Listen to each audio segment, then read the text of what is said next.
Hello, hello. Hi, friends. Welcome back to my channel. My name is Suhei with Suhei Plans. And today I am sharing what my experience was like hopping out of my Hobonichi Hon to a freely noted A5 notebook for daily journaling. I think now, like the month of July and the summer, is a good time for me to experiment with alternatives to my system because work is slow, school is out, and I just have a little bit more time to explore and jump around. So that's what I'm doing. And today I want to share kind of what I learned from the two experiences and then give you guys some insight on the kind of the moves I'm making for 2025 with regards to my daily journal. So let's jump in to the Hobonichi. Let's kind of just flip through this a little bit. So I started off the year in here not quite knowing what style I wanted, how I wanted to journal. This was really my first attempt at a true daily journal. And so it's kind of all over the place. There's no consistency. It's just kind of like whatever struck me at the time. Some spreads are really pretty. Some spreads are not. And they're pretty boring. Some have photos. Some have stickers. Some have nothing at all but handwriting. So it was kind of just me exploring. And I still feel like I'm kind of exploring. Kind of just to keep giving you a glimpse. But there's a lot of consistency, which is good. So that's kind of how journaling has gone in the Hobonichi. So once I started in the freely noted, let's see if I can open up to, okay, this is kind of where I've landed in the recent weeks as to how I want my journaling to be, in the Hobonichi anyway. So then let's take a look at the freely noted. And the freely noted is being housed in the Superior Labor A5 leather notebook cover. And I use the back of the notebook so that I can feel like I have a fresh notebook when I come back to pick it up. So I started kind of on July 1st, and I'm using this page to write some notes, like on what my experience was like. And, there's no, it's a completely blank grid page. So I'm writing in my own dates. This is 4mm grid. The Hobonichi is smaller. The page feels a lot bigger because there isn't, you don't have this date here. You don't have this border.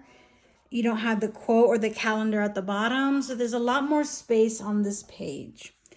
And I was really enjoying having the freedom of a blank page. I was also pleasantly surprised at how much I liked how I was writing in my own dates. Like, oh, okay, I can dig it. I was enjoying, so one thing you'll notice is that I don't really have days very often where I can fill up the entire page. And I think that when you have a blank grid page, that is harder to do, right? Because these things take up space and kind of relieves you of needing to write or fill up the entire page. So that's kind of something that I'm figuring out. Maybe A5 is not the right size. And, so there are days where I just have some blank sections, stickers to take up space, nothing at all. Some days I'm using the entire page. So it really kind of is a little bit all over the place. This spread I really liked because it's really organized and neat, and I have some stickers that I stole from an old journal.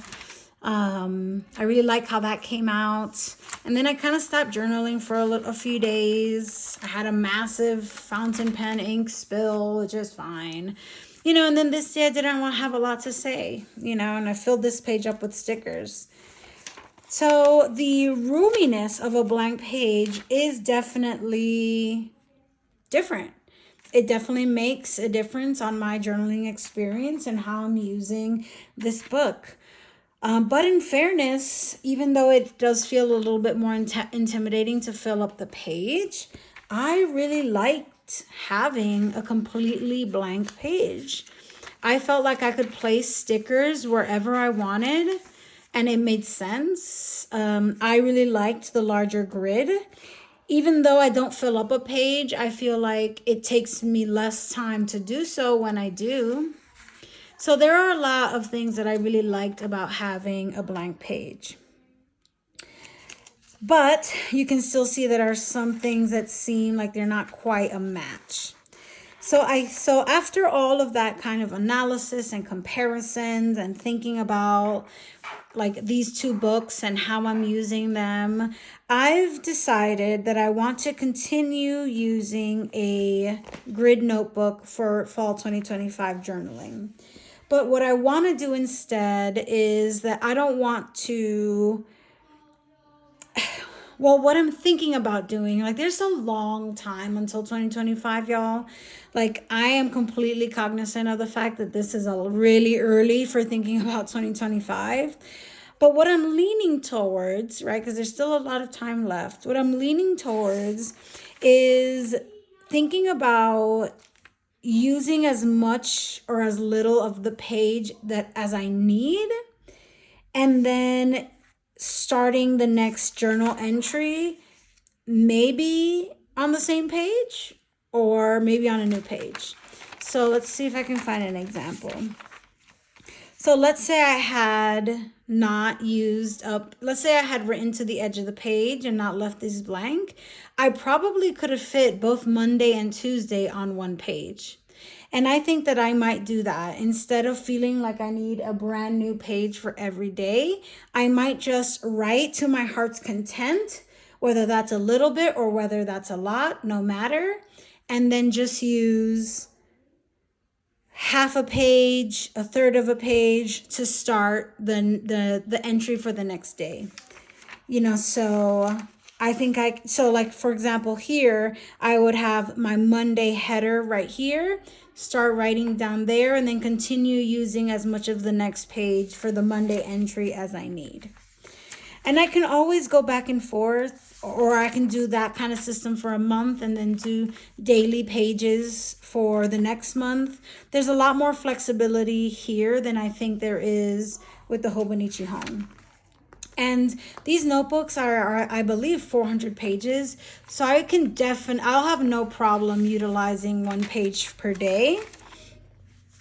Or I'll have no problems using 2 or 3 pages for days that are really hard, or days that I have a lot to talk about, right? Or that I just have a lot more time. So I think the verdict is in, and that I'm moving to a freely noted notebook. I've loved the paper. I love the grid. I've loved how open flat it is. I love how beautiful my fountain pens come across on this paper. So I'm feeling really, really good about it. I love how it feels in my cover. I'm just really enjoying this notebook. Because I committed to the Hobonichi, I am going back to my Hobonichi in August. I want to finish it out, right? I want this to be my 2024 journal to look back on.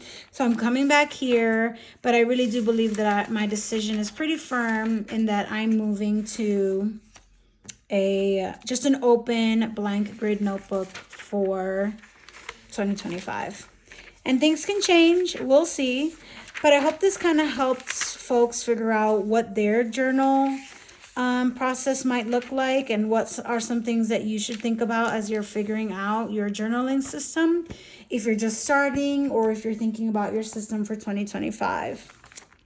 I think what is set, no matter what happens in 2025, is that I'm going to continue my daily journaling ritual. There are so many benefits. I feel like I don't need to go into that in this video, but I know that this practice is something that I want to keep up, and I will firmly figure out how that's going to happen, but it will be happening in 2025. Thank you so much for your time, everybody. I'll see you in the next one.